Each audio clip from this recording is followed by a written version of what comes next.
Muito.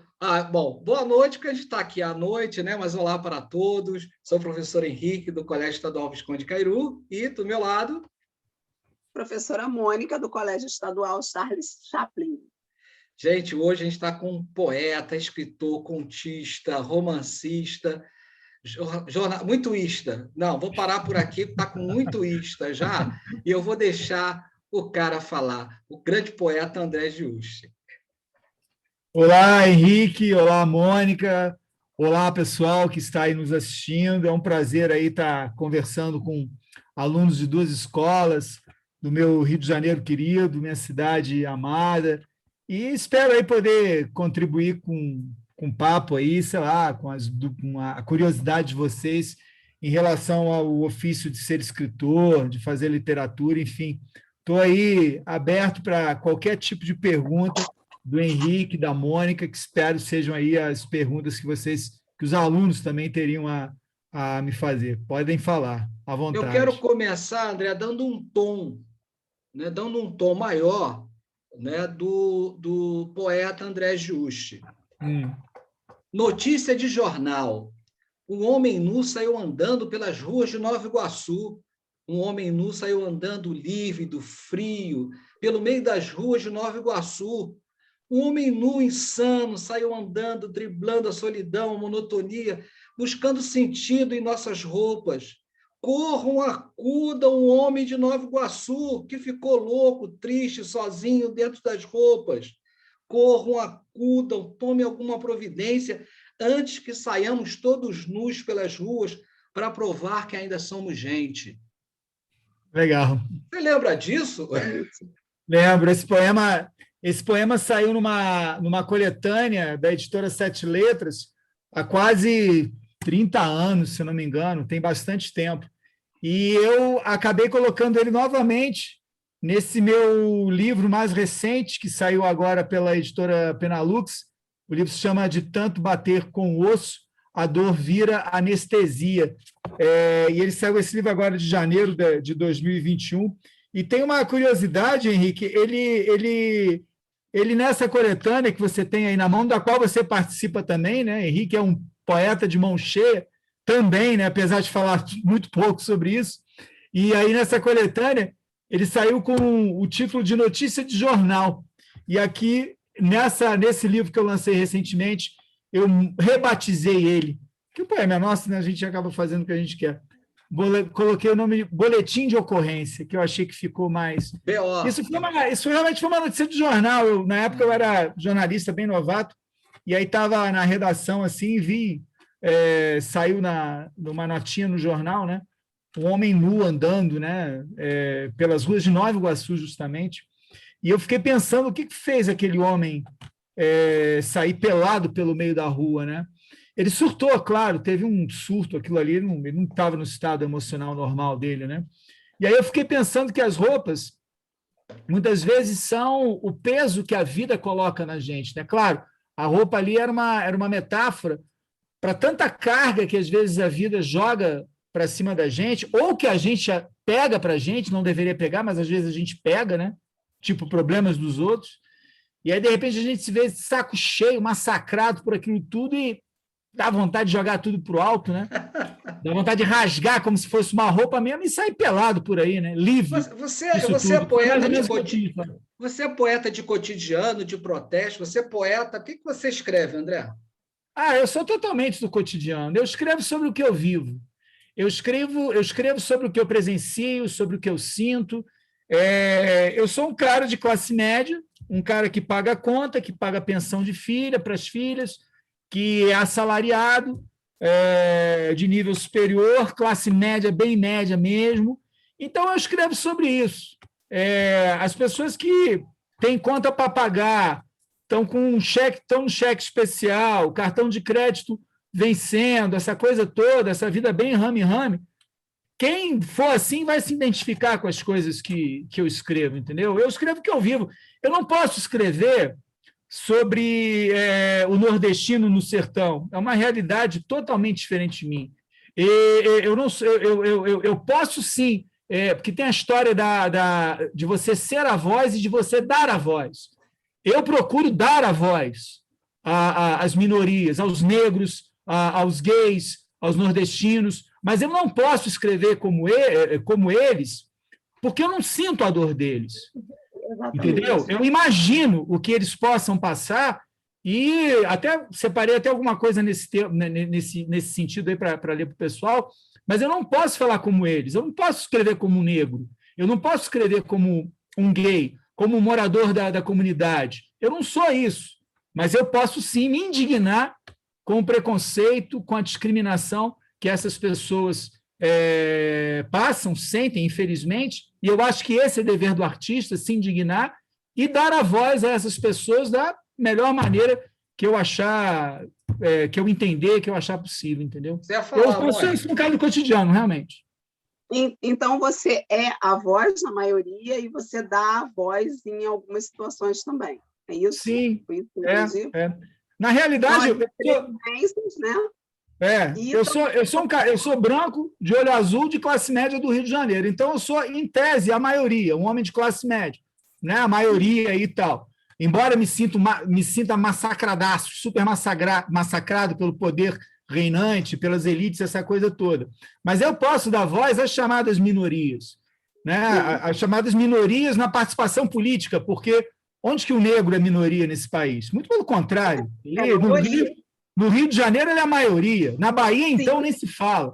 Mas é a minoria, infelizmente, na participação política, entendeu? Então, eu como homem branco, de classe média, nível superior, pós-graduado e artista, eu tenho, sim, o dever social, o dever artístico de dar voz, sim, a essas pessoas que são minoria na participação política, mas são maioria no quesito população. Acho que eu me fiz entender. Olha só, é aquela história, nós somos professores, ele é poeta. Então, o que acontece? A gente planeja a aula, a gente faz tudo direitinho, aí o poeta vem, subverte.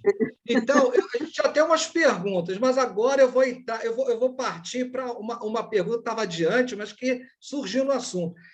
O Brad, o Chacal, eles é um poeta de protesto, de denúncia. Você se considera um poeta assim?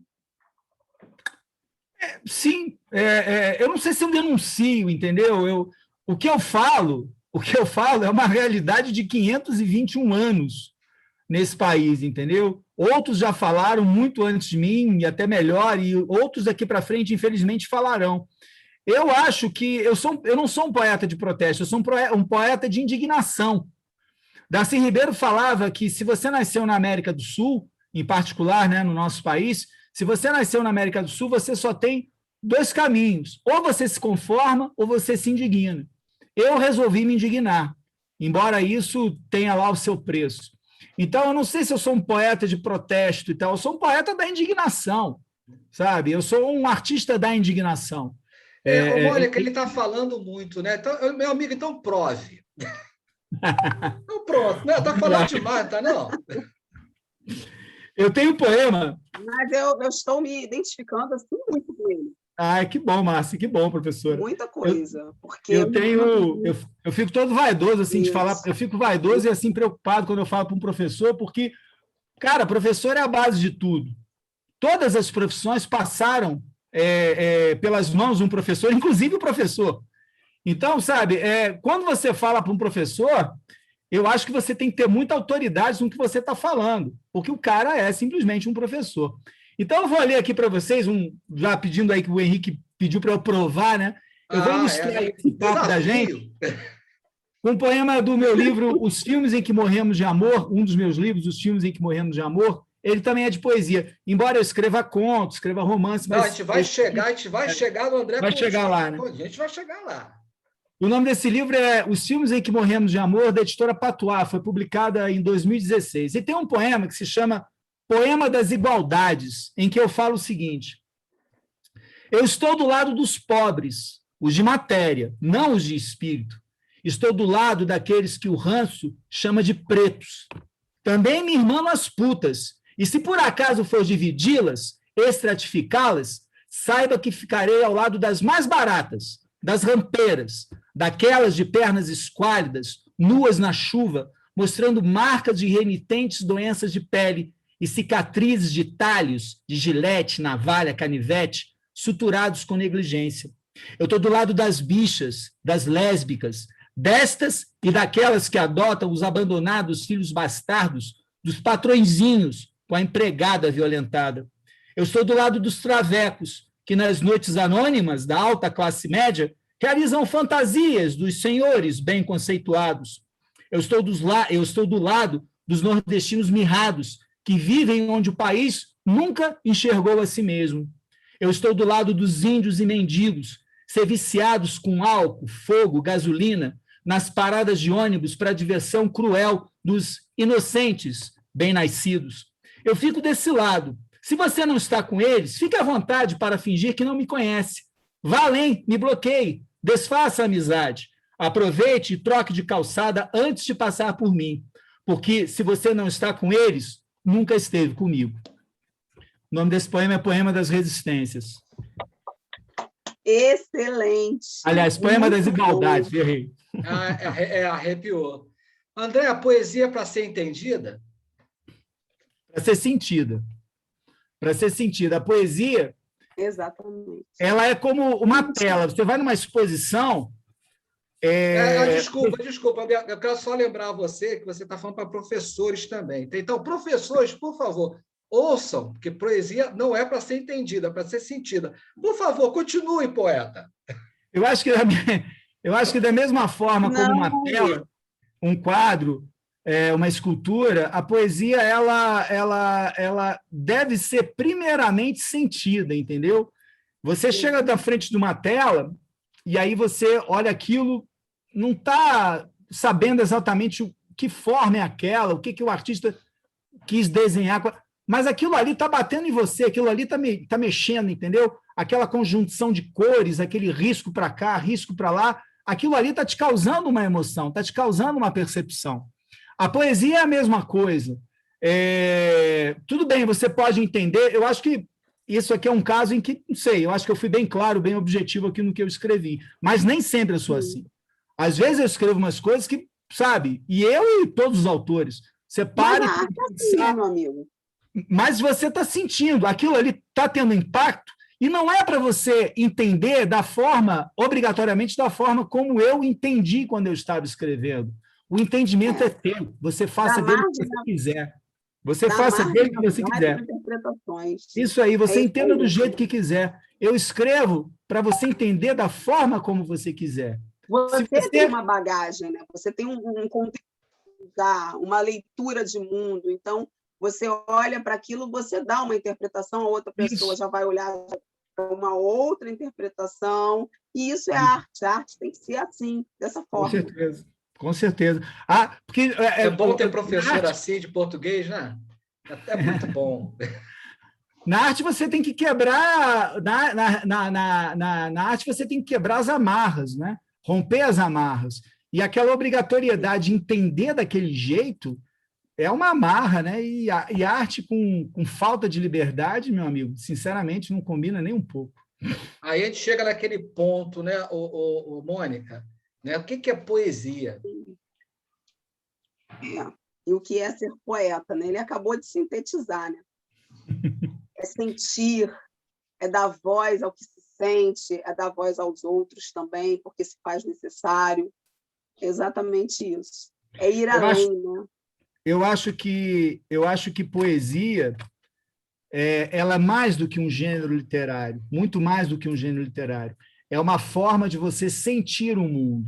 Você pode ser poeta sem escrever uma linha. Isso aí é a outra parte, é a outra metade da história. Você, para ser poeta, a poesia é uma forma de você sentir o mundo, entendeu? Mais do que um gênero literário. Eu passei 10 anos sem escrever um poema, mas escrevia contos, escrevia lá meus contos. E eu procurava trazer a poesia que eu enxergava na vida para os meus contos, entendeu? Para a prosa, né? Para o gênero da prosa. Então, muito mais do que um gênero literário, a poesia é uma forma de você ver a vida. E a Mônica perguntou o que é ser poeta. Ser poeta, eu vou lá com o exemplo que o Henrique gosta, da poça d'água do passarinho. Ser poeta é o seguinte, você está indo para a escola, você está indo para o trabalho, e aí tem aquela poça d'água, né? Porque isso é de manhã cedo, mas de noite choveu, caiu aquele temporal, e tem uma bela de uma poça d'água ali. Aí o que é ser poeta? Você está passando por ali, e aí tem um passarinho bebendo água na poça. Aí você para e fica olhando o passarinho beber água, perde 30 segundos olhando aquele espetáculo que é o passarinho bebendo água na poça. E aí você vai ser mais poeta ainda se você ficar quietinho ali e não espantar o bichinho, para o bichinho, sabe, matar a sede dele e completar o espetáculo, entendeu? Eu acho que poesia e ser poeta não é uma coisa complicada, não é um bicho de 7 cabeças de jeito nenhum. É só você estar aberto às emoções que a vida traz, né?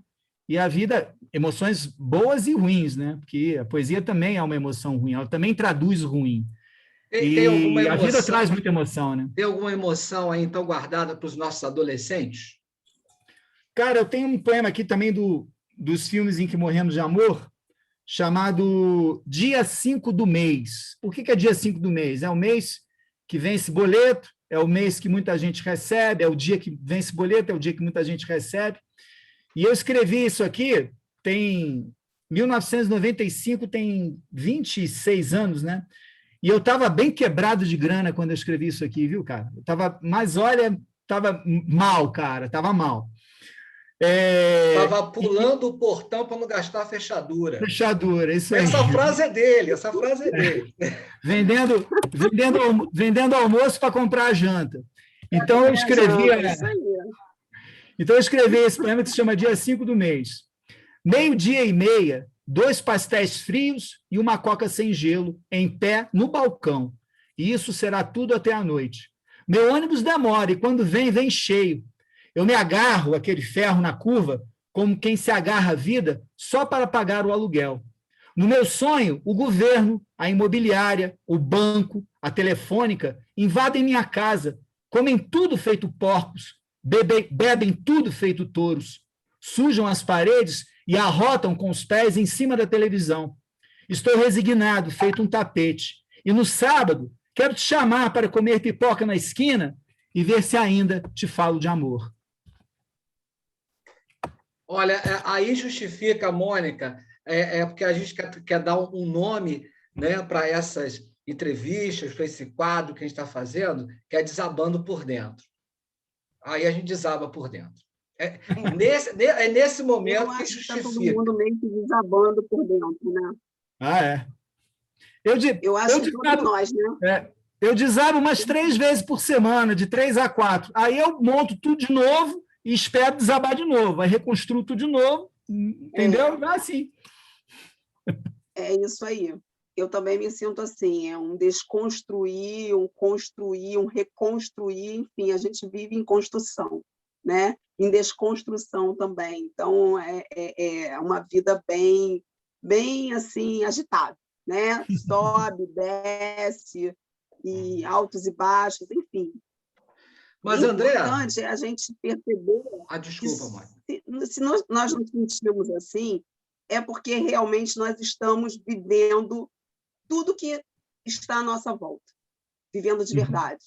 Porque tem gente que está tão inerte, eu fico assustada, parece que não tem acontecido nada, e está acontecendo tudo. Sim. Né? André, adolescente leitura, né? Você tem outra geração de leitura, você tem, né, se formou de outras formas, mas hoje em dia o adolescente ele está assim caído em leituras curtas. E você é contista também, né? E o conto às vezes ele é longo, às vezes ele se estende, né? E apesar de ele ter a profundidade, ter o interesse, né? Às vezes o adolescente não consegue consumir conto. Né? Qual é a sua experiência com os adolescentes aí que estão lendo os seus livros de conto? Olha, eu tenho 3 filhas adolescentes, né? Uma ainda está entrando na adolescência agora. 2 leram meus livros, ou disseram que leram, né? Mas elas foram assim acostumadas elas foram acostumadas assim desde muito cedo com a leitura, com o contato com os livros, né? A gente mesmo, o adulto mesmo, ele está ficando pouco acostumado a ler texto grande, dependendo da plataforma. Eu consigo ler textos muito grandes, mas se você me colocar, por exemplo, para ler coisa longa na internet, no computador, pelo celular, eu acho que já há uma dificuldade. Então, eu acho que há dois momentos. Eu acho que há a leitura válida, porque tudo depende do conteúdo, né? A plataforma ela está ali, ela não é nem para o bem nem para o mal, a plataforma é neutra. Se você tiver um bom conteúdo na internet, cara, tá valendo 2, 3 frases, um haikaizinho, que é aqueles poeminhas pequenos, tá valendo. Eu acho que a internet é super válida para incentivar a leitura. Só que eu acho que o pessoal, os adolescentes, eu passo isso também, procuro passar isso para as minhas filhas, tem que se ligar que não é só a internet, entendeu? O livro, ele vai te abrir muita porta interessante.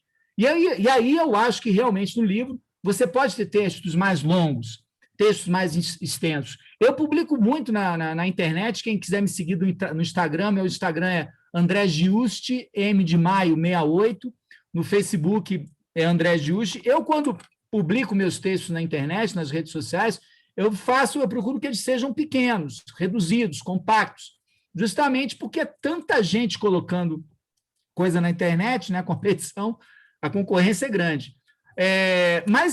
E é válido, porque eu quero ser lido na internet e tal, mas eu faço isso muito também para chamar para os meus livros. Então, o que eu estou querendo dizer? Que uma coisa não invalida a outra. Quando a televisão surgiu, nos anos 50, falaram que o rádio ia acabar. O rádio não acabou. Quando a internet surgiu, falaram que a televisão ia acabar, e o rádio mais ainda. Nenhum dos dois acabaram, continuam aí. A internet não vai acabar com o livro. Até o livro vai para a internet, entendeu? Então, eu acho que um pode complementar o outro, entendeu? Pessoal, eu adoro a internet, eu vivo em rede social, muito até por força do ofício, mas eu tenho ainda o livro como um lugar de conteúdo, um lugar de busca, um lugar de aprendizado. Eu acho que dá para, sabe, independentemente da idade, aí eu falo também para os adultos, conciliarem as duas coisas, entendeu? Eu acho que as duas são válidas. E olha só, André, e o André contista, que eu acho, gente, eu acho que o André Juste, ele é mais contista que poeta, porque nos contos o André se revela, né, um poeta de mão cheia.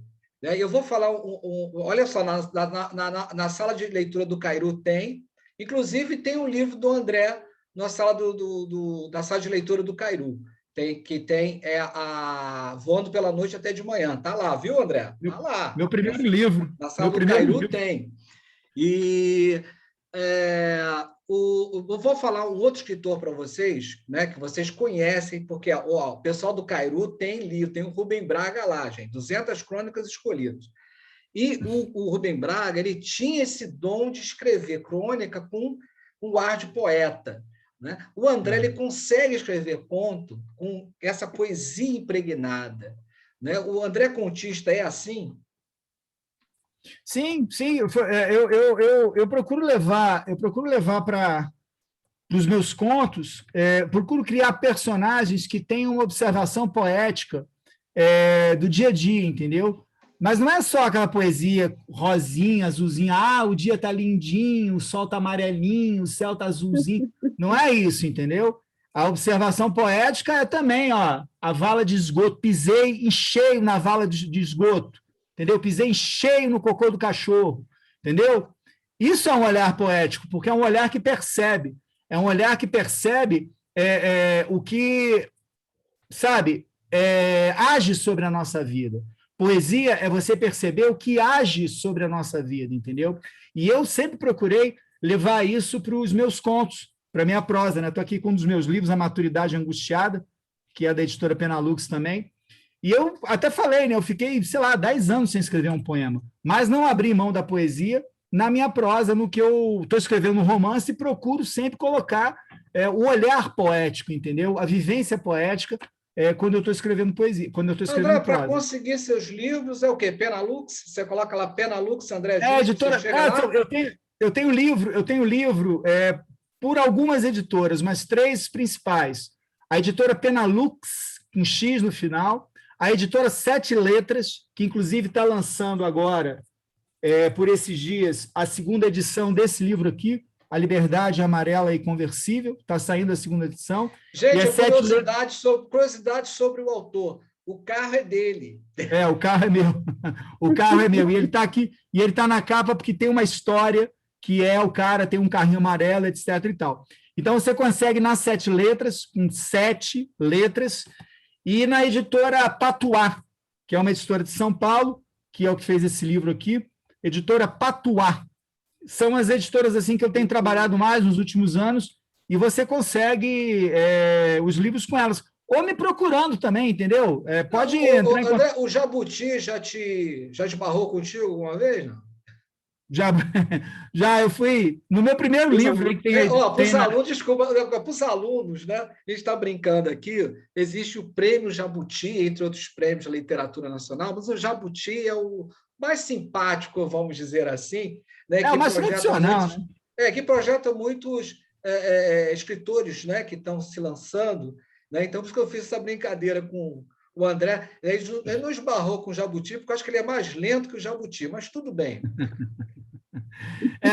Esse meu primeiro livro, que o Henrique citou aí, que está na biblioteca do Visconde Cairu, né? Voando pela Noite até de manhã, cuja capa é um casal namorando em cima de um Dodge Dart, né? Um carrão antigo. Ele foi finalista do Prêmio Jabuti no ano seguinte ao lançamento dele. Foi meu primeiro livro de estreia, e ali eu já consegui ser finalista do Prêmio Jabuti. E quando você é finalista de um prêmio, eu queria explicar uma coisa. Quando você é finalista de um prêmio, se você não ganhar, pouca coisa difere você para o vencedor. Porque quando junta ali 4, 5, 6 para a reta final, a diferença entre eles é muito pequena. E aí o que acontece? Você fica de acordo com o gosto do jurado. O jurado vai pegar 2 livros.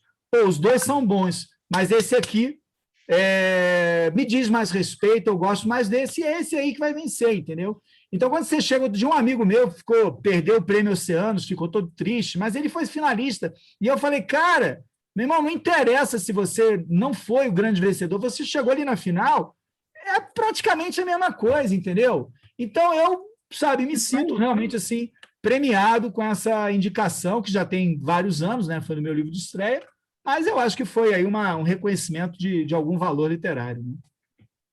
Eu quero adquirir esse livro, porque pela descrição da capa já é de grande interesse dos meus alunos, gente. Porque eles gostam muito desse tipo de leitura, né? Enfim. Mas eu quero esse livro, eu quero adquirir, por exemplo. O livro começa com uma história de um cara que volta no tempo e acorda no dia, ele volta 20 anos, não, volta 10, 11 anos no tempo, eu não lembro, e acorda no dia em que o Raul Seixas morreu. E aí, eu sou fã do Raul Seixas, e aí a tarefa dele é salvar o Raul Seixas da morte. É o conto que abre esse livro, Voando pela Noite até de manhã. Quem quiser adquirir meus livros, tem aí, eu dei o Caminho das Pedras das editoras, mas pode entrar em contato comigo, tá? Pelo Facebook, pelo Instagram, pode entrar em contato comigo, a gente conversa, eu falo, eu mando pelo correio e tal. Vem aí com carinho, né, do autor, aquela coisa toda dedicatória. Eu adoro ter contato com o leitor. Não se avestem aí de entrar em contato comigo, não. É a coisa mais saudável que a gente tem, entrar em contato com quem lê a gente, entendeu? Com os nossos leitores. É muito bom. Gente, Fiquem olha só, não é só o título do livro que está voando, não. O tempo também. André, só em poucos minutos, né, para falar para os nossos queridos alunos, arte de escrever, né? Você tem alguma disciplina no ato de escrever? Sim. Como é que você faz? Gente, arte é disciplina, tudo é disciplina. Disciplina pode soar assim, eu quando era jovem eu tinha um baita preconceito contra a palavra disciplina, porque você ouve disciplina, você pensa logo em quartel, naquela coisa, né? Não, a disciplina, o Renato Russo fala, disciplina é liberdade. Por quê? Porque quando você adquire disciplina, em relação a alguma coisa, você domina essa coisa e você se sente livre dentro daquele universo. Eu escrevo todos os dias. Eu estava aqui antes de conversar com vocês, eu estava trabalhando no meu romance, vou encerrar aqui e vou voltar para o computador para trabalhar. Eu tenho essa disciplina de trabalhar todos os dias, entendeu? De fazer anotações, de procurar ler coisas que me tragam ideias. Então, é disciplina. Se você quer escrever, se você quer pintar, se você quer fazer música, se você quer cantar, só isso, só o treino, só a batalha lá, entendeu? Ralar diariamente é que vai te dar essa condição. Um cara que bate falta, um jogador de futebol que bate muito bem em falta, o que ele faz quando o treino acaba? Todo mundo vai para o vestiário, ele pega a bola e fica batendo falta. Por isso que ele bate bem em falta. Então, é disciplina, é trabalho. Inspiração é vada? É, claro, inspiração é maravilhoso. Mas se você não tiver disciplina, a inspiração, olha, te dá um abraço e vai embora, se manda. Gente, então, olha só. André Juste, poeta, contista, romancista, é muito ista. Flamenguista. Flamenguista, eu lembrei do Zico, me irritou também por causa do Zico. Nossa, né? Olha só, não vai dar tempo de falar do Flamengo, porque o tempo está acabando, ainda bem, né? Salvos pelo gongo, né? Por isso que a gente diz salvo pelo gongo. Não vou nem falar do Flamengo aqui, nem do Zico, nem de bater falta. Eu também sou Me flamenguista. trouxe lembranças desagradáveis. Mônica, vai se despedindo, que a gente já está no minutinho final. Muito bom estar aqui com você, com o meu amigo Henrique, conhecer um pouco mais do seu trabalho, passar para os nossos alunos. Essa questão do treino que você falou também foi fantástico. Me identifiquei muita coisa com você. Nós certamente iremos adquirir os seus livros. Obrigado. Então, gente, tem mais tempo para nada agora. Uma troca muito boa. Valeu, um beijo. Obrigado. Obrigado, André. Gente, um beijo. Tchau. Beijo.